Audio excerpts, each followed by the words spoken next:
인사합니다. 안녕하세요. 예, 잘 보내셨습니까?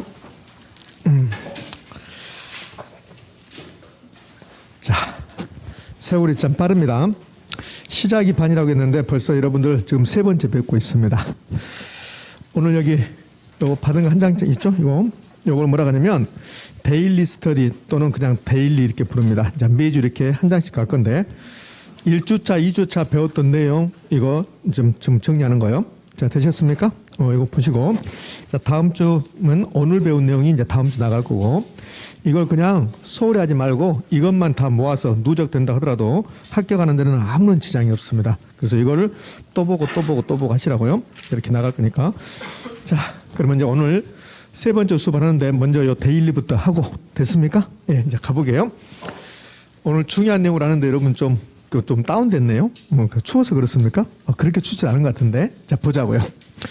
저하고 처음 만나서 오리엔테이션하고 부동산의 개념을 했습니다. 부동산의 개념 그러면 복합 개념의 부동산, 복합 부동산, 법률적 개념, 경제적 개념, 기술적 개념. 선생님 나는 아무것도 기회가 안 난다. 그렇습니까? 자, 그럼 첫 번째 갑시다. 1번 부동산을 법률적, 경제적, 기술적, 법경기 나왔습니다. 이걸 체계화 시켰습니다. 이렇게 넣으면 이걸 뭐라고 합니까? 복합 개념의 부동산. 그래서 첫 번째 들어갈 것은 여기다가 복합 개념의 부동산 이렇게 들어가는 게 옳은 게 되는 거죠. 그래서 첫 번째는 복합 개념의 부동산. 이 복합 개념의 부동산과 비교 대상이 복합 부동산. 복합 부동산은 토지하고 건물을 묶어서 하나로 보겠다. 2번 토지 및 그 정착물을 좁은 의미의 부동산이라 하고, 좁은 의미의 부동산, 민법상 부동산, 토지 및 그 정착물, 여기에 뭘 더하면 준부동산을 포함시켰습니다. 그러면 좁은 의미에다가 준부동산을 포함시키면 뭡니까? 넓은 의미. 여기 2번은 이제 넓은 의미라는 거죠. 넓은 의미의 부동산이다. 이렇게. 또는 강의 부동산이다. 이렇게. 그러니까 1번은 복합 개념의 부동산. 2번은 넓은 의미의 부동산. 이렇게 들어가야 됩니다.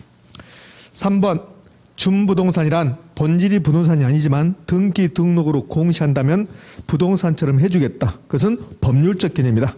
그럼 3번 질문 O입니까? X입니까? O입니다. 4번 자연, 공간, 위치, 환경. 여기까지가 공자위반. 여기까지가 기술적 개념 또는 물리적 개념. 근데 상품이 들어가면 상품은 기술적 개념입니까? 경제적 개념입니까? 경제적 개념. 그래서 4번 지문은 틀린 지문이 되는 겁니다. 5번 토지를 자산, 자본, 생산요소, 소비재, 상품으로 보겠답니다. 그럼 이건 무슨 개념입니까? 경제적 개념이죠. 5번은 경제적 개념. 자, 가로 넣기도 나오고 그다음에 OX도 나오니까 여러분 판단할 수 있어요. 아, 여기는 O다, X다, 가로 넣기다 이렇게. 자, 됐어요. 자, 부동산의 개념 마무리됐습니다. 5개 중에서 나는 하나 맞췄는데 걔는 상관없습니다. 또 하고 할 거니까. 자, 부동산의 분류. 부동산의 분류는 토지의 분류 배웠습니다. 첫 번째, 농지에서 택지로 용도 전환 중입니다. 농지 지역에서 택지 지역으로 용도 전환 중이다. 그러면 용도 지역 상호 간의 용도 전환 중이죠? 그럼 뭡니까? 후보지. 요 토지의 분류, 부동산의 분류에서 제가 별표 3개를 후보지하고 이행지를 줬습니다. 그러면 1번은 후보지고 2번은 이행지란 임지지역, 농지지역, 택지지역 내에서 이행지, 용도지역 내에서 용도 전환 중. 그러면 이행지라고 한다. OX, O. 3번 하나의 지번을 가진 토지의 등록 단위가 되는 것을 뭡니까? 필지. 이렇게. 4번 법적 소유권이 인정되나 경제적 활용 실익이 없는 경사면, 경사지 토지를 법에서만 인정한다. 뭐? 법지. 법지라고 부른다. 5번 건폐율 등 제한으로 건축하지 못하고 비어들은 토지를 건부지라고 합니까? 공지라고 합니까? 공지. 그러니까 건부지라고 나와서 틀렸습니다. 5번 지문은 틀린 지문이 되는 거예요. 자, 이제 부동산의 분류가 끝났고, 그다음에 이제 부동산의 특성 가죠. 부동산의 특성. 부동산의 특성, 부동성, 부증성, 영속성, 개별성 이런 거 배웠어요. 1번 부동성 나왔습니다. 하고 싶은 말. 부동성 나오면 하고 싶은 말. 지역, 임장활동, 예부효과 이렇게. 부동성은 부동산 활동과 현상을 국제화시키고 국제화가 지역화. 부동산 시장을 지역별 부분 시장을 만들며 임장활동이 근거가 된다. OX, O. 2번 토지는 부증성으로 물리적 공급은 불가능하나 용도가 다양해서 용도의 다양성으로 용도 전환을 통한 용도적 공급은 가능, 불가능? 가능. 3번 부증성은 채용의 근거가 된다. OX, O. 부중성 때문에 못 만든다, 부족하다, 그래서 채이용을 해야 된다. 4번 영속성은 토지를 물리적 감가의 대상에서 배제시키고, 물리적 감가라는 것은 노후화되고 마모되는 거. 그 토지는 영속성 때문에 노후화 마모되지 않는다. 그 물리적 감가의 대상이 되지 않는다. 영속성 때문에 뭐 해야 된다? 관리해야 된다. 관리. 그래서 4번 지문도 옳은 지문. 5번 개별성은 개별이란 말이 나오면, 그러면 개별성이다. 개별이란 말 나오면, 그래서 토지별로 가격, 임대료, 수익 등을 개별화, 구체화시킨다. 이걸 토지별로 각각 다르게 만든다 그 말이에요. 그다음에 일물일가의 법칙을 배제시킨다. 일물일가의 법칙은 일물, 동일한 물건, 일가, 동일한 가격. 그럼 일물일가의 법칙이 적용되려면 동일한 물건이 있어야 된다. 근데 토지는 개별성 때문에 동일한 물건이 있다 없다? 없다. 그래서 일물일가의 법칙을 배제시킨다. 그럼 5번 지문 뭡니까? 있습니까? 5. 여기 부동산의 특성 지문 5개 전부 다 옳은 지문입니다. 여기까지가 우리 첫 번째 주에 배웠던 거. 이제 지난주에 배웠던 게 부동산 시장의 기능, 특성 이런 거 이제 배웠잖아요. 자, 갑시다. 자, 1번 부동산 시장은 가격을 창조하고 자원 배분의 기능을 수행한다. OX? 오잖아요. 옵니다. 2번 부동산 시장은 공간을 배분하고 소유권 할당하는 기능이 있다. OX? 1번하고 2번은 부동산 시장의 기능. 3번 부동산 시장에서는 어떤 특정 지역에 국한되는 시장의 지역성 혹은 지역 시장성이 존재한다. OX? 부동성 때문에 부동산 시장은 지역별로 형성된다. 부산, 대구, 강주 이런 식으로 5. 4번 부동산 시장은 수급 저질이 곤란하여, 여기까지 옳은 지문. 장단기적으로 가격이 왜곡됩니까? 단기적으로. 그래서 장기란 말이 들어가서 틀렸습니다. 4번 지문 틀린 지문. 5번 일반적으로 부동산 시장은 일반 시장에 비해 거래 비용이 많이 들고 수요자, 공급자, 시장 진출입이 제약을 받게 되어 완전경제, 불안정경제. 그러니까 부동산 시장은 불안정경제 시장이다. 그러니까 5번에 들어갈 말로 가장 적절한 말은 불안정경 시장이 된다. 이렇게 불안정경 시장이다. 이런 내용을 그냥 기억할 필요 없어요. 그냥 부동산 시장은 완전이다, 불안정이다. 불안정이다. 부동산 시장은 불안정이 시장이 된다. 이렇게 하시면 되겠네. 자, 이제 주택 이용화 현상과 주거분리 볼게요. 첫 번째, 소득 상위 계층에 사용하던 기존 주택이 상위 계층이 사용했습니다. 그럼 상위 계층이 사용하던 주택, 기존 주택 나왔습니다. 그러면 밑으로 내려가야 되겠죠. 그래서 소득 하위 계층, 그럼 상에서 하로 내려갔습니다. 무슨 여가? 하향여가. 밑으로 향했다 해서 하향여가 이렇게. 그래서 1번은 하향여가입니다. 2번 주택 상향여가는 낙후된 주거지역이 재개발되어 상위계층, 소득 상위계층 유입된 경우에 나타날 수 있다. OX? 3번 고소득층 주거지역으로 저소득층이 들어왔답니다. 고소득층 주거지역, 소득 상위계층이 살고 있었는데 저소득자가 들어왔다. 하위계층이 들어왔다. 그러면 상에서 하로 내려간 거죠.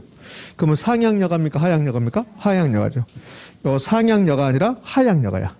그래서 하향여가 과정이 계속되면 고소득층 주거지역은 점차 저소득층 주거지역으로 바뀔 것이다. 그래서 여기 상향여가 아니라 하향여가니까 이 지문은 틀린 지문입니다. 이건 실제로 나왔던 지문이에요. 4번하고 5번이 주거분리입니다. 4번 주거분리는 소득과 무관하게 주거지역이 지리적으로 나뉘는 현상이다. OX? X. 주거분리는 주거지역이 고가주택, 저가주택 나누는 건데 그 원인은 소득 때문에 그러니까 소득과 무관하게 해서 틀렸습니다.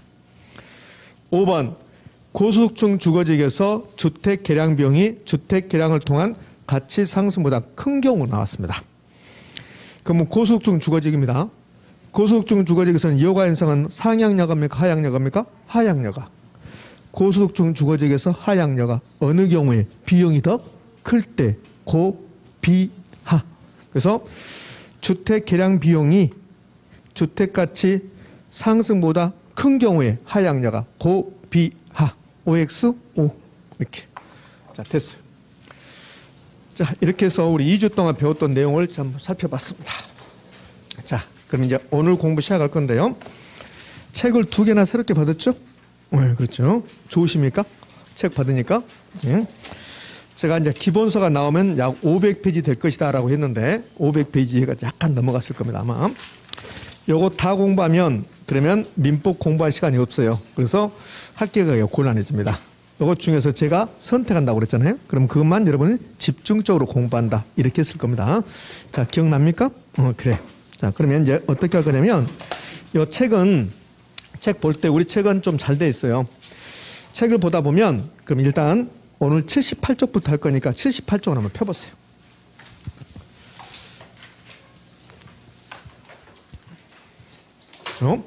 그럼 78쪽 가면 이제 책 보는 방법을 알려드릴 거니까 타이틀이 부동산 수요 공급 이론 이렇게 나왔어요.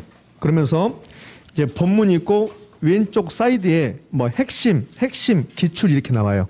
됐습니까? 그러면 양쪽 사이드에 기출이라고 나오면 그 부분은 약간 중요한 부분이야. 이미 출제됐다는 소리야.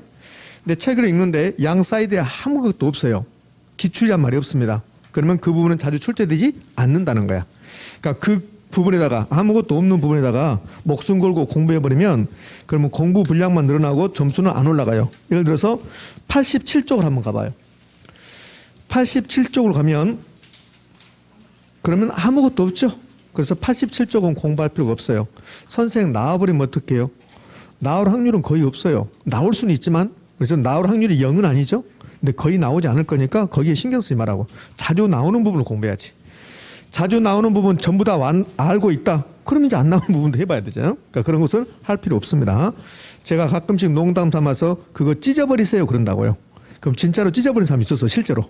그럼 찢어버리면 안 되고 그것은 안 중요하다는 소리야. 이렇게. 자, 그럼 기출이 있는 부분이 중요하다. 이거 하시고 책을 읽다 보면 그러면 다시 78쪽으로 와서 책의 색깔이 파란색으로 되어 있는 부분이 있어요. 내용 중에서. 자, 그게 중요한 말이다. 그게 제가 뭐 언더라인 치십시오 뭐 그러면 안 할 거니까 거기에 다 언더라인 치는 것이다. 중요한 부분이다. 이렇게 생각하시면 돼요. 그다음에는 기출이 있는 것은 반드시 보셔야 되고 기출도 몇 회 나왔다고 표시된 게 있고 표시 안 된 게 있어요. 그러니까 78쪽 하단부로 보면 기출이 2개 나왔죠. 근데 첫 번째 것은 몇 회 나왔다고 말이 없어요. 근데 두 번째 것은 31회 나왔죠. 최근에 출제한 것은 이렇게 30회 때 32회 때 이렇게 나왔어요. 근데 한 5년 이상 정도 된 것은 몇 회 나왔다고 합니다. 출제하지 않았습니다. 표시하지 않았습니다. 그러니까 표시된 것이 최근에 출제된 것이다. 이렇게 생각하시면 됩니다. 되셨나요? 자, 그러면 이제 오늘 공부 시작할 건데 여기 핵심 쏙쏙 필기노트라고 나왔는데 여기요. 어떨 때 사용되냐면 제가 이제 가끔씩 필기노트 몇 페이지입니다. 이렇게 할 때도 있고 그렇지 않을 때도 있어요. 요 칠판에 이제 내용을 제가 이제 이건 PPT 화면이니까 그렇지 않으면 제가 이거 PPT 화면이 없다면 제가 막 쓸 거란 말이에요. 그러니까 부동산 수요 개념입니다. 일정 기간 이렇게 쓴다고. 그 써야 될 내용이 요 책에 강의 필기 노트에 다 있는 거라고 여기. 그러니까는 이거는 여러분들이 여기 쓰는 시간을 줄이고 집중하라는 소리야. 집중. 만약에 이게 없으면 제가 이거 쓰다 보면 여러분 다 받아 써야 되거든. 그러면 설명을 놓쳐버린다고. 그러니까 이거는 칠판에 있는 내용을 그대로 옮겨놨다. 완벽하게 일치하지 않지만 거의 일치해요. 그러니까 그렇게 생각하시고 어느 분들은 그렇게 이야기하더라고. 요것만 알아도 합격하는 데는 아무런 지장이 없다. 그렇게 하신 분도 있어요. 그러니까 여기에 손때가 묻으면 그러면 기본서가 대책되는 거야. 이렇게. 자, 그렇게 생각하시면 되고. 실제로 2년 전인가요? 야간반에 직장 다니면서 야간반에 다니신 분인데 우리하고는 아니고 다른 학원에서 야간반에 다니신 분인데 굉장히 피곤하신 것 같더라고. 처음부터 새벽같이 가서 늦게까지 일하고 이제 무슨 일 한가는 잘 몰라요. 근데 저분이 과연 합격할 수 있을까? 그런데 1차만 했는데 합격이 있거든요. 그러니까 그분이 지나가다가 오셔가지고 꼭 하고 싶은 말, 실제입니다. 꼭 하고 싶은 말이 있다 그래서 우리 수험생들에게 그 무슨 말인데요? 그러니까 요거 가져오셨더라고. 자기가 공부한 거. 결론은 요것만 충실해도 충분합니다. 그래서 한 10분 동안 이야기하고 간 적이 있어. 그러니까 요거라도 충분히 여기 정말 핵심이에요. 핵심. 그죠? 이제 뭔가 공부를 하고 싶은 생각이 막 드네. 기본서를 받았더니 엄두가 안 났는데 요것만 하셔도 된다 그러니까. 그렇지 않습니까? 좋아. 자, 갑시다 이제. 자, 이제 오늘 공부 시작해 볼 건데 이제 어떻게 되냐면 우리 첫 주에 부동산학 총론을 공부했어요. 그다음에 두 번째 주에 요 제2편 경제론 이걸 공부한 게 아니라 두 번째 주에 이걸 건너뛰고 3편 시장론을 공부했어요. 근데 다시 이제 2편으로 온 거야. 왜 이렇게 바꿨냐면 요 2편이 중요해요. 그래서 2편이 중요하니까 요 기본서 나오면 합시다. 그런 의미에서 순서를 약간 바꾼 거라고. 그럼 이제 오늘 경제론 공부할 건데 경제론은 크게 보면 두 파트로 이루어져요. 수요 공급 이론하고 부동산 경기 변동 이렇게 이루어집니다. 그럼 이걸 오늘 다 공부합니까? 아니요. 다 공부하면 여러분들 못 따라와요. 자, 이거 다 공부하려면 4시간 동안 다 하려면 그럼 계속 말을 빨리 해야 되거든. 그럼 전혀 못 따라옵니다. 그래서 오늘은 수요 공급 이론 중에서 수요 공급 이론은 이렇게 4개 파트인데 이 중에서 여기까지야. 시장의 균형과 균형의 변동까지.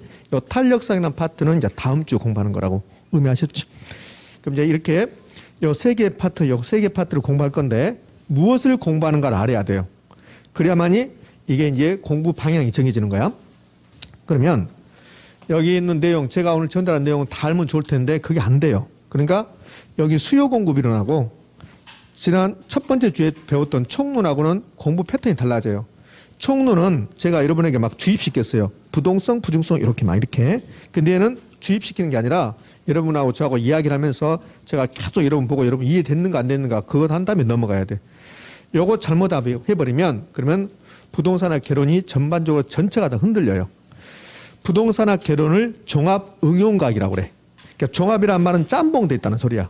여러 학문이. 그 중에서 가장 밑바탕이 되는 게 경제학이라고. 그래서 부동산학 개론을 이제 본격적으로 공부하기 위해서 요 경제 이론을 먼저 공부하겠다는 소리야. 그래서 이제 경제 이론이 가장 먼저 나오는 건데, 이제 수요 공급 이론이 있고 부동산 경기 변동이 있는데, 요 경기 변동은 많이 나오면 2문제, 그렇지 않으면 1문제야. 2문제가 나오면 경기 변동에서 하나, 거미집 이론에서 하나. 올해는 거미집 이론에서 1문제를 냈다고. 여기 이제 공부하다 보면 아시겠지만 얘는 1년에 한 2번 정도 수업 들으면 다 알 수 있는 부분이야. 매우 쉽게 나온다고. 근데 이 수요 공급 이론이 어려워요, 사실은. 공부를 열심히 해도 시험 보기 가기 전까지 이런 분들이 있어요. 나는 수요 공급이 그래도 어렵다고 이렇게. 그러니까 처음에 틀을 잘못 잡아보면 그렇게 되는 거예요. 이 수요 공급 이론을 뭐라고 하냐면 경제학에서 이걸 가격 이론이라고 그래. 가격 이론. 이 말은 가격을 결정시키는 이론이란 소리야. 시장에 가면 수요자가 있고 공급자가 있죠. 그럼 지난주에 시장에서 수요자와 공급자가 만나서 뭘 결정한다 했습니까? 가격. 그럼요, 수요 공급 이론이 가격 이론이니까 이런 거 배운 거야. 수요 배우고 공급 배우고 나서 가격이 어떻게 되는가를 배우는 거야. 그러니까 시장에서 가격이 어떻게 얼마가 됩니까? 이거 배워. 근데 이제 이 수요가 변하고 공급이 변하거든. 그럼 수요가 변하고 공급이 변하면 가격도 변화한다. 이거 배우는 게 수요 공급 이론이라고. 그러니까 수요 공급 이론은 마지막에 뭐가 나오냐면 가격이야, 가격. 그래서 이렇게 물어봐. 우리 시험에서는 다음 중 가격을 상승시키는 것은, 다음 중 가격을 하락시키는 것은, 다음 중 아파트 가격 상승 요인은, 아파트가 하락 요인, 이거 물어본다고. 그리고 이제 계산 문제를 준단 말이에요. 어떻게 주냐면 자료를 주고 나서 가격, 균형 가격을 계산해봐라. 이렇게 준다고. 이게 가격 이론이니까, 수요 공급 이론이 가격 이론이니까 이 가격에 초점을 맞춘다고. 좀 있으면 보면 알겠지만 수요 공급 마지막에 무조건 가격이 나온다고. 가격이고. 자, 이제 뭘 배울 것인가를 가볍게 봤는데 좀 더 배우는 내용을 좀 더 세분화해 볼게요. 시장에 갑니다. 그러면 시장에 가면 시장에 참가하는 사람들이 있어요. 시장 참여자, 시장 참가자라고 하는데, 그러면 시장에 가면 여러 사람이 있는데 결국은 2사람입니다. 뭐하고 뭡니까? 수요자하고 공급자야. 시장에서 수요자가 어떻게 행동하는가를 경제학에서는 수요라고 그래요. 시장에서 공급자가 어떻게 행동하는 것을 경제학에서는 공급이라고 그래요. 그럼 시장에서 수요와 공급이 이렇게 만나요. 만나서 이제 시장에서 무엇이 결정되냐면 이 수요와 공급이 만나는데 수요자 마음이 수요고 공급자 마음이 공급이에요. 그럼 수요자 마음과 공급자 마음이 같다. 이걸 균형이라고 그래, 균형. 여러분의 개론 지식과 저의 개론 지식이 똑같다. 그걸 균형 상태다. 이렇게 해요. 오케이? 그러면 수요자 마음과 공급자의 마음이 똑같다. 수요와 공급이 똑같다. 이걸 균형이다. 그래요. 근데 시장에서 균형이니까 이걸 시장의 균형이다. 그래요. 근데 시장은 대부분 생략하고 그냥 균형이다. 이렇게 해요. 그럼 이 균형 상태에서 가격과 거래량이 결정되는 거야. 지난주에 시장은 수요자 공급자에 의해서 가격이 결정되고 그 가격으로 자원을 배분한다고 배웠습니다. 그 자원을 배분하는 게 거래되는 거라고. 물건이 거래. 그래서 균형 상태에서 무엇이 결정되냐면 가격과 거래량이 결정돼요. 근데 균형 상태에서 가격과 거래량이니까 이걸 균형 가격, 균형 거래량이 결정돼. 그럼 가격과 거래량 중에서 중요한 것은 가격일까 거래량일까? 가격이야, 가격. 이런 식으로는 안 내요. 다음 중 거래량을 증가시키는 것은, 거래량을 감소시키는 것은 안 낸다고. 가격을 상승시키는 거, 가격을 하락시키는 거, 이렇게 내는 거지. 거래량을 내려면 가격과 같이 묶어서 내요. 그러니까 가격이 훨씬 더 중요한 내용이요. 그러니까 균형 상태에서 가격과 거래량이 결정된다는 거야. 자, 근데 좀 있으면 이제 뭘 배우냐면, 요 수요가 변하는 걸 배워요. 수요가 수요자 마음이거든. 공급이 공급자 마음이고, 그럼 수요자 마음과 공급자 마음 바뀔까 안 바뀔까? 바뀌겠죠, 당연히. 그죠? 내 마음은 영원해서 너만 좋아해. 6개월이 안 가요, 그거. 그죠? 그렇듯이 수요자 마음이 바뀌는데 이걸 수요 변화라고 그래요. 그럼 공급자 마음도 바뀔까요? 당근 바뀌겠죠? 이걸 공급 변화라고 그래요. 그럼 수요자 마음과 공급자 마음이 똑같을 때가 균형인데, 근데 수요자 마음이 바뀌었습니다. 이걸 수요 변화. 공급자 마음이 바뀌었습니다. 이걸 공급 변화. 그럼 뭐가 바뀔까? 균형이 변동하겠지. 균형의 변동이야. 균형의 변동, 균형의 이동, 균형의 변화 이렇게 불러요. 그럼 균형에서 가격과 거래량이 결정됐는데 균형이 변동하면 뭐가 바뀔까? 가격과 거래량이 변동하는 거야. 그래서 균형 가격인데 그냥 균형을 생략하고 가격 이렇게 불러요. 그다음에 거래량. 거래량이 변동한다. 변화한다. 이걸 배우겠다는 소리야. 이거. 그럼 가격 변동, 가격 변화는 두 가지가 있거든요. 가격 상승, 하락, 거래량 증가, 감소.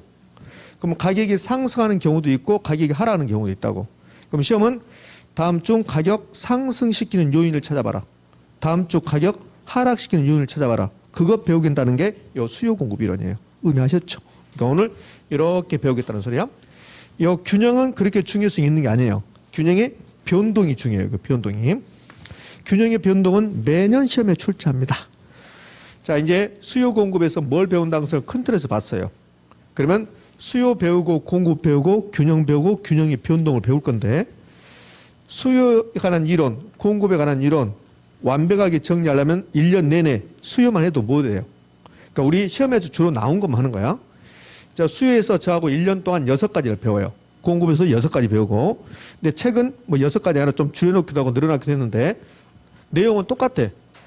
제가 아는 것은 6가지고 이 책도 내용은 똑같은데 가지수가 약간 달라요. 이렇게. 자, 그러면 수요 공급론에서 큰 틀에서 어떤 내용을 배운다고 봤습니다. 이제 수요부터 이제 공부할 건데, 수요에서 무엇을 공부하는가가 중요해요. 무엇을 공부하는가. 자, 가봅시다. 수요에서는 6가지 공부해요. 수요의 개념, 수요량 결정 요인 변화 요인인가 공부하고, 수요 법칙, 수요 곡선, 수요량의 변화와 수요 변화, 그다음에 수요 변화 요인. 오늘 깊은 내용을 모른다 하더라도 수요에서 이런 거 배운단다. 이것만 알고 와도 사실은 상관없어요. 그런데 수요하고 공급은 이렇게 표현해요. 경제학에서는 동전의 앞면과 뒷면이라고 그래요. 그러면 수요에서 6가지 배우면 공급에서 몇 가지 배울까? 6가지 배우겠죠.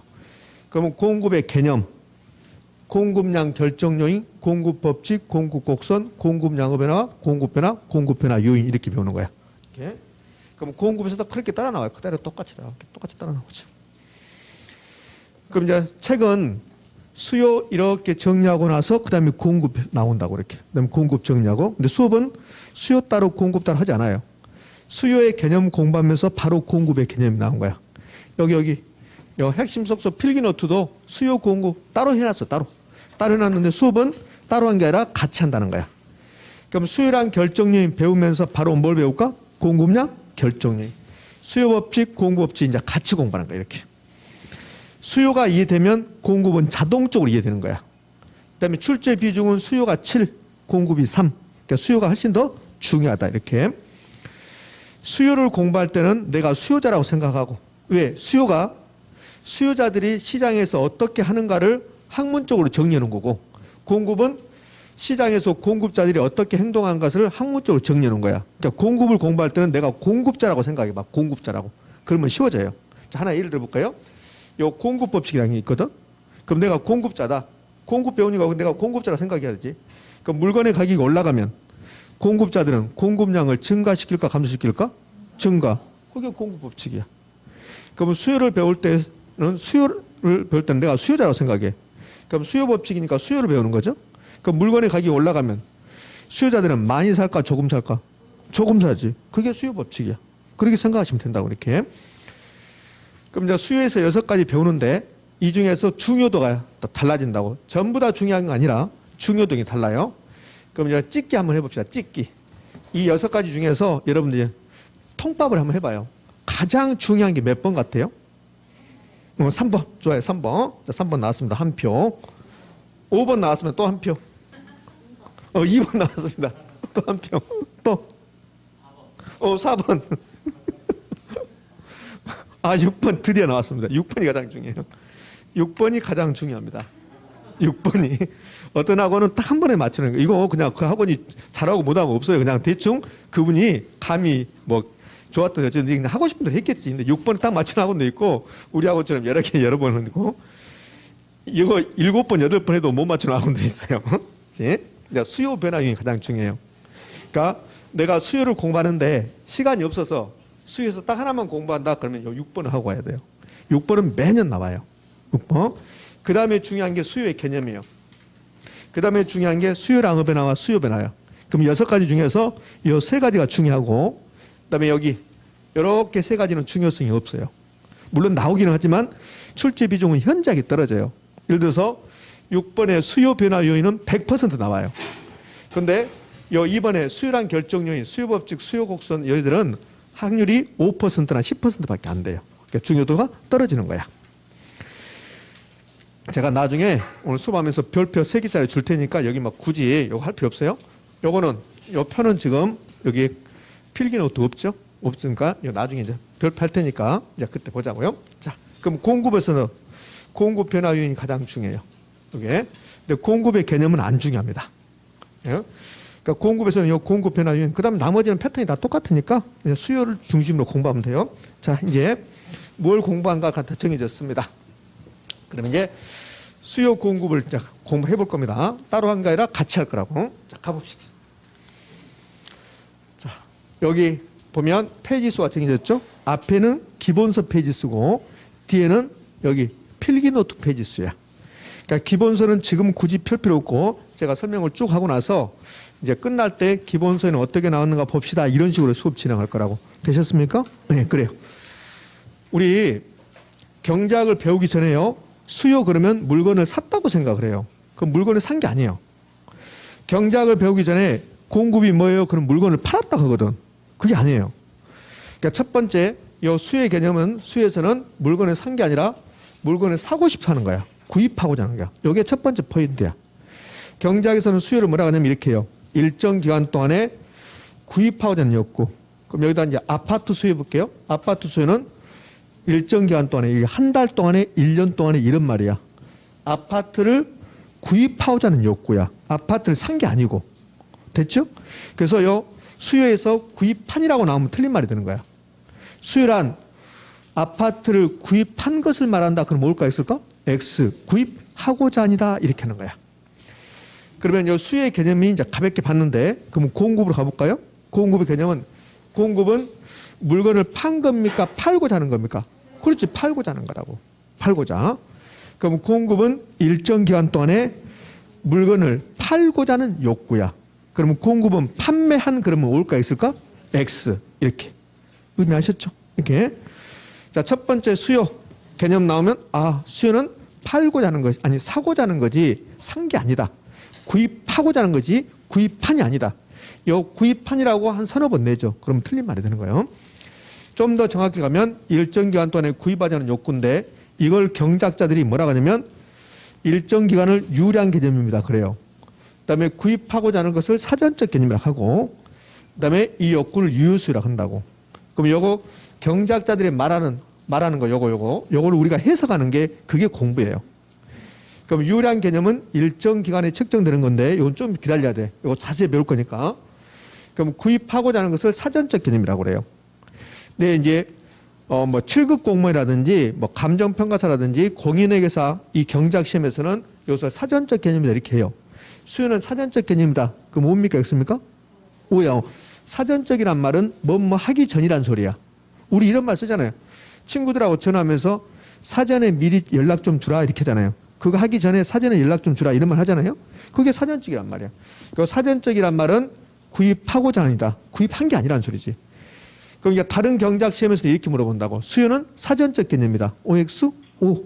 근데 우리 시험은 아직 사전적이란 말을 안 냈어요. 그냥 구입하고자 하느냐, 구입하느냐 이렇게 되는 거지. 첫 번째 정점, 수요는 구입하고자 아닙니까? 구입하니까? 구입하고자 하는. 그건 사전적 개념이라고 이렇게 경작에 쓴단 말이지. 그 다음에 이 욕구는 우리가 일반적으로 욕구 그러면 뭐뭐 하고 싶다거든. 근데 수요에서 말하는 이 욕구는 뭐뭐 하고 싶다 플러스 뭐까지 있어야 되면 돈까지 있어야 돼요. 자, 내가 아파트를 사고 싶은 마음이 있어. 서울의 아파트를. 그러면 아파트를 사고 싶은 마음이 있다. 그럼 살 의사가 있는 거예요. 구매 의사가. 근데 아파트 가격이 20억이다. 그럼 돈이 없는 거야, 내가. 20억을 지불할 돈이 없는 거야. 그러면 수요라는 것은 공급을 만나서 무엇을 결정합니까? 가격을 결정하는 거야. 그런데 내가 아파트를 사고 싶은 마음만 있지 돈이 없다면 아파트 공급자 만나서 이야기만 하다가 가격이 결정이 안 된다고. 그러니까 수요가 되려면 그러면 아파트를 살 의사도 있어야 되고 그다음에 뭣도 있어야 됩니까? 지불 능력이라는 게 돈이야, 돈. 그것을 구매력이라고 그래. 그러니까 수요가 되려면 내가 어떤 것을 살 의사도 있어야 되고 돈도 있어야 된다. 이 두 가지가 욕구라고 표현하는 거야, 욕구. 그러니까 이 욕구는 막연히 사고 싶다가 아니라 사고 싶은 마음과 무엇까지도 돈까지 있어야 된다. 그걸 경제학에서는 유효수요다 이렇게 한다고. 그럼 이 유효수요를 이제 시험에 내면 이렇게 한다고. 수요는 살 의사와 지불 능력을 갖는 유효한 것이어야 된다 이렇게 출제하는 거야. 그 뭡니까 있습니까? 오 이렇게. 그럼 수요의 개념에서는 쟁점이 3개 되는 거야. 하나, 둘, 셋. 그러니까 요 2번은 구입하고자 하는 그러면 옳은 말이고 구입한 그러면 틀린 말이고 그걸로 끝나. 그다음에 3번은 이 욕구는 막연히 살 의사만 아니라 살 의사와 뭣도 있어야 한다? 지불 능력 이걸로 끝난다고. 그러니까 수요의 개념이 수요에서 두 번째로 중요하다고 그랬어. 수요에서 가장 중요한 말은 뭐였고 수요 변화 요인이었고 두 번째로 중요한 게 수요의 개념인데 그럼 수요의 개념은 다 끝났습니까? 아니요. 수요의 개념에서 이거 안 했잖아요. 요거. 유량 개념이랑 안 했잖아요. 그다음에 유량 개념은 일정 기간이라는 뜻이고 이 반대가 유량의 반대가 저량이라는 게 있다고. 저량 개념은 일정 시점이라는 뜻이라고. 우리 시험에서는 수요의 개념 물어볼 때 유량과 저량 이 두 개 물어보는 게 열 몇 번 나온다고. 그러니까 유량과 저량 구별하는 게 수요의 개념에서 가장 중요한 거라고. 의미하셨죠? 예. 유량과 저량은 올해는 안 내고 이제 작년에도 냈다고. 이게 그러면 여러분 시험도 나올 확률은 매우 높다는 소리야. 유량과 저량이. 자, 그럼 이제 공급으로 가볼까요? 공급은 일정 기간 동안에 판매하자는 욕구. 그럼 일정 기간, 공급도 일정 기간 했으니까 유량 개념. 팔았습니까? 안 팔았습니까? 안 팔았죠. 그래서 사전적 개념. 공급에서 공급은 판매한 이렇게 나오면 뭘까 있을까? X. 그 다음에 공급도 팔고자 하는 욕구인데 그럼 공급에서 말하는 이 욕구는 내가 아파트를 팔고 싶다. 팔 의사가 있다. 아파트 팔 의사가 있다. 그러면 이게 욕구가 팔 의사만 있으면 되면 공급이 됩니까? 그렇잖아요. 내가 아파트를 팔 의사는 있는데 아파트가 없어. 그럼 아파트가 없으면 아파트 팔 의사만 있다고 해서 수요자 만나서 가격이 결정된다 안 된다? 안 돼요. 그러니까 공급에서 말하는 욕구는 팔 의사와 아파트를 가지고 있거나 아파트를 만들 수 있어야 돼. 요 생산 능력이 있어야 된다고 이렇게. 이 두 가지를 갖춘 것을 공급에서 욕구라고 그래. 이걸 유효 공급이다 이렇게 부르는 거야. 그러니까 그런 것은 안 중요해요. 공급의 개념은 안 중요하다고 했잖아요. 수요의 개념이 중요하니까. 그러니까 수요의 개념과 공급의 개념이 패턴이 똑같다는 거 의미하셨죠? 그럼 이제 수요의 개념에서 가장 중요한 거 유량과 저량을 지금부터 이제 구별해 보는 거야. 제가 말은 여러 가지 했지만 수요의 개념에서 쟁점 3가지인데 2가지인 거야. 하나는 마지막으로 정리하면 하나는 수요는 구입한 그러면 X, 구입하고자 하는. 욕구는 2가지 의미를 동시에 가지고 있다. 살 의사와 지불 능력 이렇게. 그럼 유량과 저량이 이제 가는 거예요. 유량과 저량. 그러니까 유량과 저량이 이제 수요의 개념에서 가장 중요해. 그러니까 유량과 저량이 여기 무슨 말이냐면 이런 뜻이에요. 경작책을 딱 펼쳐보면 그러면 이런 말들이 엄청 많이 나와. 경작책을 보면 수요란 말도 나오고 공급이란 말도 나오고 가격이란 말도 나오고 가치란 말도 나오고 인구란 말도 나오고 그다음에 소득이란 말도 나오고 이런 말들이 경제학책에 있는 거라고. 이 말들을 경제학자들이 두 개로 나눈다고. 어떻게 나누냐면 유량 개념과 저량 개념을 이렇게 나누는 거야. 그럼 유량 개념은 뭐냐면 일정 기간 동안에 측정되는 것들을 유량 개념이라고 하고, 반대로 저량 개념은 일정 시점에서 측정되는 것들을 저량 개념이다 이렇게 한다고.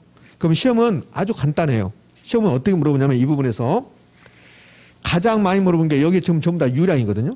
이게 이제 저량이라고. 요거 암기사항을 물어보는 거예요. 암기. 여러분 이걸 암기하고 있는가? 그래서 시험 형태는 올해는 안 나왔고 작년에도 이제 이렇게 박스를 준다고. 이렇게 박스를 주고 나서 여기에서 유량 개념은 몇 개입니까? 이렇게 물어봐. 그럼 유량 개념 몇 개입니까? 하나, 둘, 셋, 넷, 5개입니다. 이렇게 하는 거라고. 그럼 여기는 저량 개념이고. 이런 형태로 문제를 거의 출제해요. 유량과 저량은. 그럼 이제 유량에 해당되는 것과 저량에 해당되는 것을 요걸 이제 암기하셔야 돼. 어쩔 수 없이. 그렇게 출제하니까. 의미하셨죠? 그럼 이제 유량과 저량이 시험에 출제되면 크게 세 가지 형태로 출제되는데, 첫 번째 유량과 저량의 개념을 물어봐. 개념. 그러니까 그러면 이 유량의 개념은 일정 기간 그러면 된다고. 저량은 일정 시점 그러면 되고, 그걸로 끝나는 거야.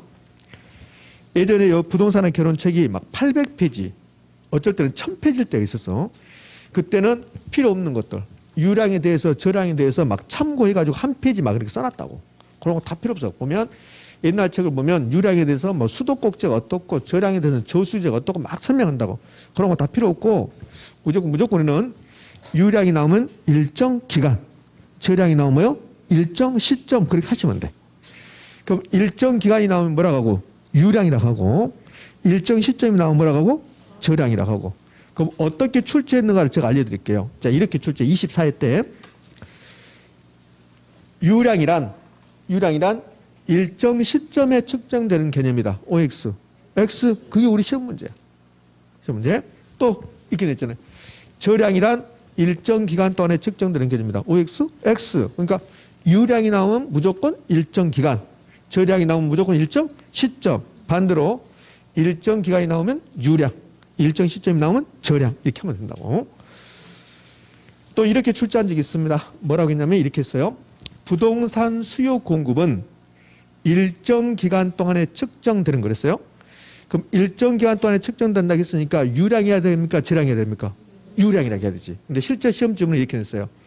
부동산 수요 공급은 일정 기간 동안에 측정되는 스탁 개념이다 그랬어요. 이 스탁이 저량이거든. 스탁 개념이다. OX, X. 일정 기간 그랬잖아. 다시 부동산 수요 공급은 일정 기간 동안에 이렇게 했잖아요. 그럼 일정 기간 나왔으니까 뭐라고 해야 돼? 유량이 나와야 돼. 유량. 그럼 유량 개념이다. 그러면 옳은 말이 됐을 텐데 그때는 저량이 나왔고 스탁 개념이 이렇게 한 거라고. 그러면 틀린 말이에요. 일정 기간 나왔습니다. 뭐라고? 유량. 일정 시점은요? 저량. 이렇게. 그리고 이걸 암기하셔야 돼요. 이제 암기. 그러면 여기 이제 소득 가지고 왜 소득이 유량인가를 제가 설명해 볼게요. 여러분이 저에게 물어봐. 선생님 소득은 얼마예요? 그러니까 제가 2730이라고 해요. 2730인데 이렇게 한다고.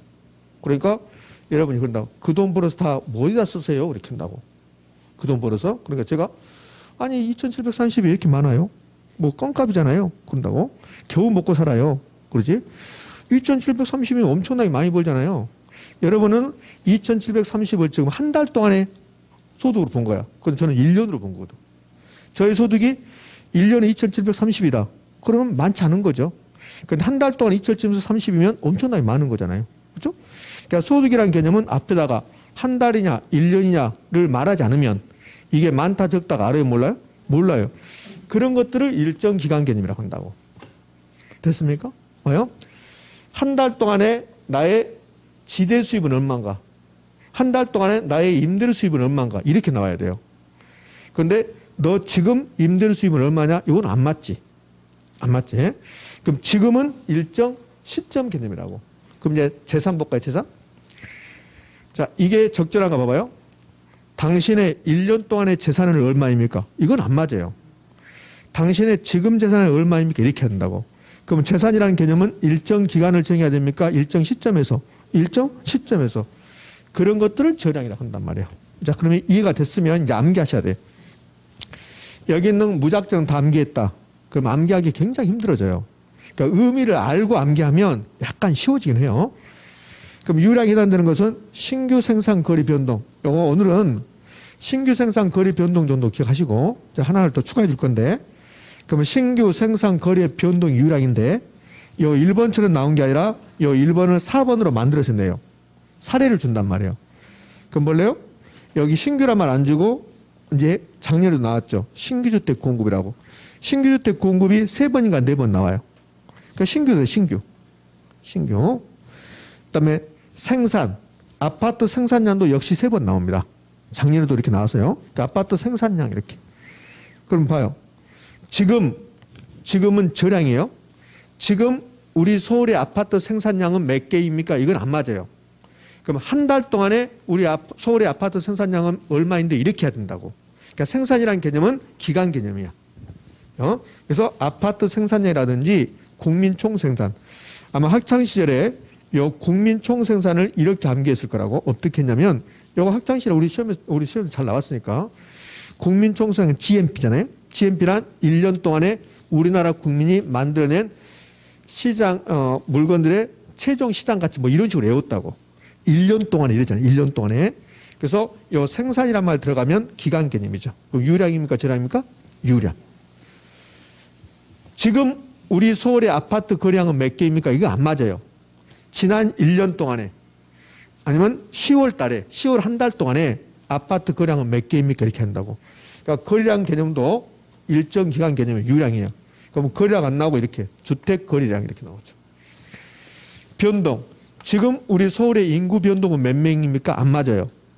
그럼 변동이란 말은 기간을 정해야 돼. 지난 한 달 동안에, 작년 1년 동안에 우리 서울의 인구 변동은 몇 명입니까? 이렇게 한다고. 그러니까 변동이란 말이 들어가면 유량이에요. 그럼 이제 변동이란 말이 이렇게 되잖아요. 가격이 변동했습니다. 인구가 변동했습니다. 이렇게. 그러면 신규 생산 거래 변동이 뭡니까? 유량. 그럼 이제 여러분 공부할 때 그냥 다 하지 말고 신규 생산 거래 변동. 신규 생산 거래 변동 하셔야 한다고. 신규 생산 거래 변동.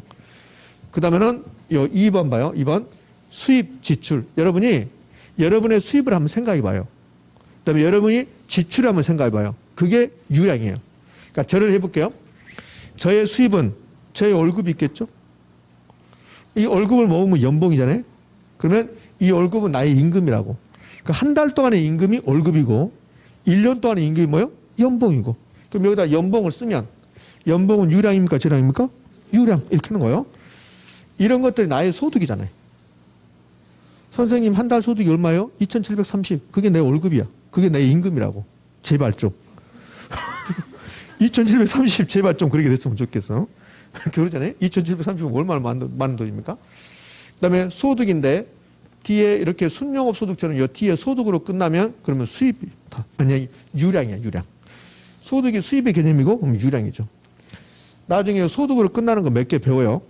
이제 12월 달에 가면 뭐 가능 총소득이니 유효 총소득이니 그 배운다고. 그럼 시험 문제에서 가능 총소득, 유효 총소득을 주면서 유량이냐고 저량이 물어봐요. 그럼 안 배웠는데 하면 안 돼. 안 배웠는데요? 소득 배웠잖아. 소득.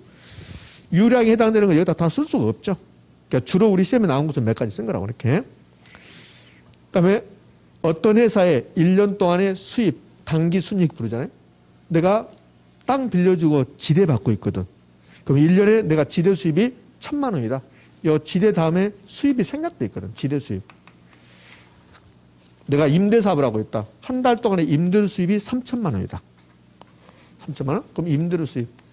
은행에다 예금을 10억을 했더니 한 달에 100만 원 이자 준다. 이자 수입. 이것들이 전부 다 수입에 해당되는 거. 이게 전부 다 유량. 그럼 수입의 반대가 뭘까? 지출. 그럼 지출에 해당되는 것도 전부 다 뭐예요? 유량이야. 한 달 동안에 이자 비용이 3,000만 원이다. 요 소비 뒤에 지출이 생략되거든.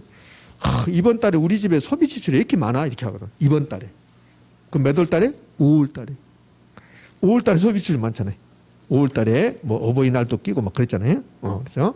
그러니까 대부분이 5월 달에 뭐 이럴 때 아니면 뭐 설 들 때, 추석 들 때 그에 이번 달에 우리 지출이 너무 많네요. 이렇게 하거든요. 그러니까 지출이라는 개념이 소비 지출이라는 개념이 유량입니다. 근데 시험은 소비 지출이라고 주면 좋을 텐데 지출이라는 말 안 줘요. 그냥 소비라고 줘. 소비. 기업의 투자 지출 그러거든. 기업이 투자. 그러면 현대자동차가 지난 1년 동안 투자 지출을 뭐 3조를 했다. 이렇게 나오거든. 한 달 동안에 1년 동안에 얼마가 나갔느냐, 얼마가 투자했느냐. 이게 투자 지출이에요. 그럼 투자를 주면서 유량이냐 저량이 물어봐요. 그럼 유량입니까 저량입니까? 유량. 이렇게. 자, 이번에 수입과 지출이 나왔네요. 그럼 수입과 지출을 묶으면 요 두 개를 묶으면 뭘까? 수지야, 수지. 수지는 수입의 수하고 지출의 지라고. 요거 두 개를 묶어서 수지라고 그래. 우리 오늘 수지 타산 맞았다, 그죠? 그 수지 타산 맞았다가 수지야, 수지. 그럼 수지 타산 맞았단 말은 수입이 지출보다 더 많다는 소리라고, 이게. 그러면 수입과 지출을 묶어서 수지라고 그래요, 수지. 그럼 수지가 나오면 유량일까, 저량일까? 유량. 수지는 한자 말이야. 이걸 순수한 우리말로 하면 흐름. 들어가고 나감.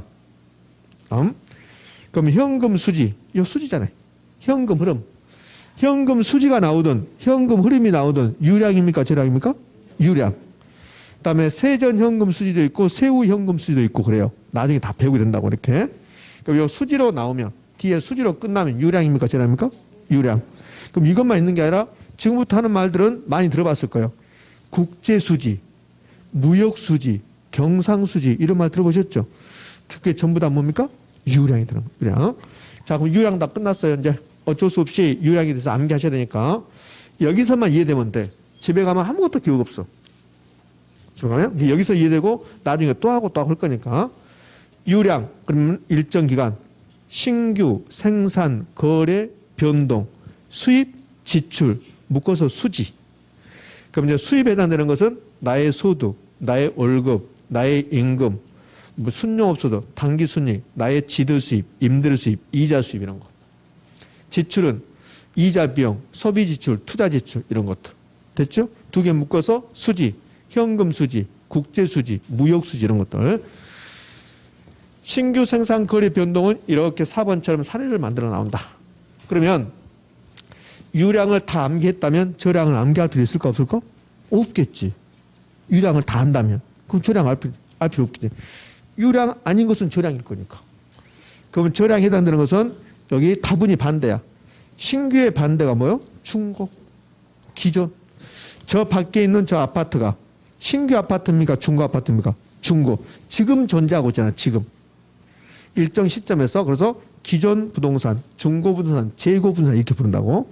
역시 일본도 이렇게 된 게 아니라 3번처럼 사례를 만드는 거야. 그럼 중고는 중고주택 공급. 신규주택 공급은 유량. 중고주택 공급은 저량. 그 다음에 주택 재고량. 지금 우리 서울에 주택이 만약에 1000만 채다. 그 1000만 채를 주택 재고량이라고 그래. 재고 이렇게. 여러분과 제가 중고주택에 있었으면 나온 거라 아침에. 예? 그 다음에 기존 부동산 공급 이런 식으로. 뭐 주택 보급률까지는 의미가 없는 거고. 그 다음에는 여기 이제 중고하고 재고는 반드시 기억하셔야 되고 요 저량에서 시험에서 가장 많이 나온 거. 유량과 저량 통틀어서 가장 많이 나온 게 이겁니다. 인구입니다. 인구. 요 인구가 가장 잘 나와요. 그 인구 규모, 도시 인구 이런 식으로 나와. 그럼 한 달 동안에 우리 서울의 인구는 몇 명입니까? 이건 안 맞아. 그럼 지금 서울의 인구는 몇 명입니까? 12월 31일 날 서울의 인구는 몇 명이었습니까? 이런 식으로. 그러니까 인구는 특정 시점을 정해야 되죠. 그럼 유량입니까? 저량입니까? 저량. 그다음에 요 재산, 그다음에 가치. 나라의 재산이 국부든 국부. 나라의 재산이. 그리고 다 하지 말고 요 가치 잘 나오고 인구 잘 나와요. 그다음에 재산. 그러면 그냥 가치라고 나와도 저량이고 순자산 가치라고 나와도 저량이고 투자 가치라고 나와도 저량이고 시장 가치라고 나와도 저량이고 그러니까 가치로 끝나면 유량이다 저량이다 저량이다 이렇게 하면 가치로 끝나면 저량이다 이렇게. 제 욕심이 요거 다 하면 좋겠지만 여러분 다 안 되니까 그냥 중고 재고 인구 가치 재산 이런 식으로 하면 될 것 같아요. 자 됐습니까? 예, 이제 됐습니다. 그럼 유량과 저량이 이제 거의 마무리됐어요. 그럼 두 달 후에 다시 만나는 거야. 이걸 두 달 후에. 두 달 후에 또 다시 만나야 되잖아. 두 달 후에 다시 만나는 것을 계속 반복하는 거야. 그러면 유량과 저량을 여러분이 시험 볼 때까지 여기 수업을 듣는다. 그럼 이 내용을 앞으로 최소 5번 더 들어. 그러면 되겠지. 집에서 여러분 가서 공부할 거고 제 입을 통해서 5번 더 들을 거고 그래도 안 된다. 그럼 요거 나오지 말아야지 시험에. 이렇게 그러면 되니까. 자, 이제요. 수요 공급의 개념에서 수요 배웠습니다. 공급 배웠습니다. 그럼 수요량이라는 개념도 나오고 공급량이라는 개념도 나와. 이제 여기는 이제 필기 노트는 수요량, 수요자 가격이라고 나왔을 거라고. 그러니까 수요자 가격은 제가 지금 언급하지 않는다고. 필기노트 20페이지 마지막에 보면 그러면 수요량, 수요자 가격 나왔죠? 그러니까 수요자 가격은 한 번도 나온 적이 없어, 우리 시험에서. 그러니까 수요량이라는 개념은 가끔씩 등장을 해요, 이제. 그럼 수요량 봅시다. 수요량은 앞에가 수요 붙었습니다. 그럼 수요량은 구입한 수량일까요? 구입하고자 하는 수량일까? 구입하고자 하는. 자, 이거 봐요. 제가 수요량과 수요를 제가 구별해 줄게요. 한 달 동안에 내가 사과를 10개를 사고 싶다. 그럼 사고 싶은 것을 수요라고 그래. 그럼 10개를 뭐라고 한다? 수요량이라고 그래. 그럼 수요량은 구입한 수량이다. 구입하고자 하는 수량이다. 구입하고자 하는 수량이다. 구입한 수량 그러면 틀린 말이야. 그다음에 그것은 수량인데 앞에다가 최대를 붙여도 되고 안 붙여도 상관없어요. 최대 수량이다. 그럼 이제 공급으로 가볼까요? 수요량이 나왔으니까 공급량이 나와야 되겠지. 그럼 공급량은 판매한 수량입니까? 판매하고자 하는 수량이다. 판매하고자 하는. 이렇게 하는 거야. 수요량은 구입하고자 하는 최대 수량이고 공급량은 판매하고자 하는 최대 수량이 되는 거고. 이해됐나요? 그럼 이제 수요 공급의 개념이 다 끝난 거야. 그럼 이제 공급을 한번 가볼까요? 공급에 이제 어떻게 나왔는가? 자, 공급에 가봅시다. 공급 나왔습니다. 공급 일정 기간 동안에 판매하자는 욕구. 예, 이런 거, 88조, 아니요, 23조 가면 이런 말 잘 안 나와요. 안 나왔다고. 왜? 굳이 쓸 필요 없으니까. 자, 공급량, 판매하고자 하는 최대 수량. 판매한 수량이다. 그러면 O일까, X일까? X. 이렇게. 되셨죠? 이렇게 흘러가는 거예요. 자, 수요 공급의 이제 개념 끝났습니다.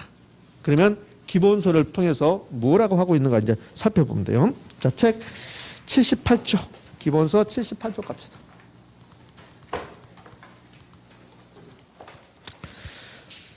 기본서 78쪽의 왼쪽 사이드에 핵심 그래서 수요의 개념에서 유량 개념이다, 사전적 개념이다, 유효수량 써놨잖아요.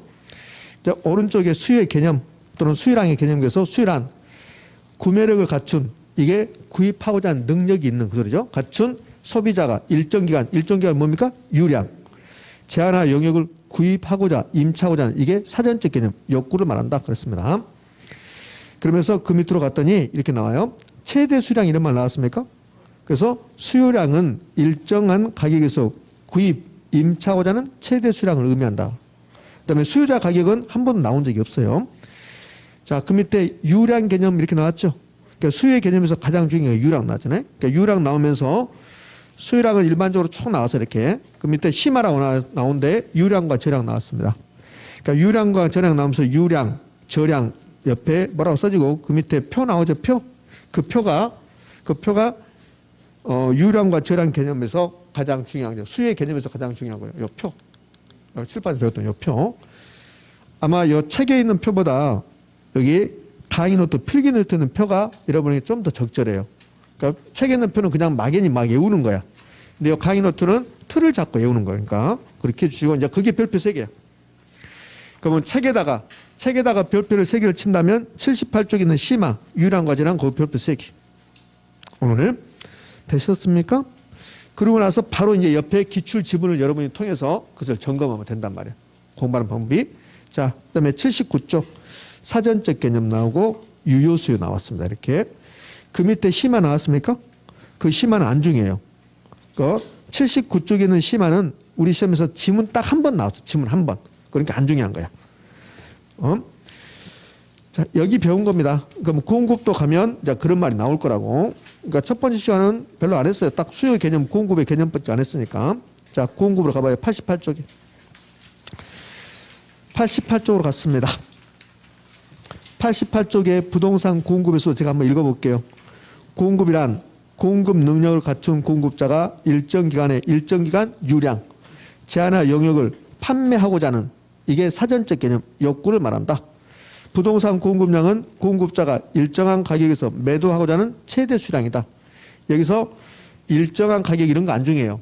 공급량은 일정하게 안 중요하고 매도하고자 하는 최대 수량이다. 매도하고자 하는, 판매하고자 하는 이렇게. 그러면 유량 개념, 사전적 개념, 유효 공급 이렇게 나왔습니다. 그 밑에 뭐 공급자, 부동산 공급자 4번 나왔는데 뭐 안 중요하고.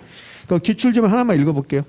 여기에 88쪽에 기출지문 몇 개 나왔습니까? 2개 나왔네. 2개. 첫 번째 나온 위에 기출지문이 옛날 나왔고, 요거는 26회 때인가 27회 때 나왔던 거고, 그 밑에 30회 때 나왔던 거 보자고요. 공급량은 주어진 가격 수준에서 실제로 매도한 수량이 아니라 매도하고자 하는 수량이다. 맞습니까? 이렇게 출제합니다. 이렇게. 자, 됐어요. 첫 번째 시간 여기서 마무리하고 이제 쉬었다가 두 번째 시간은 여기 2번부터 해서 쭉 나가도록 할게요. 되셨나요? 예, 쉬었답니다.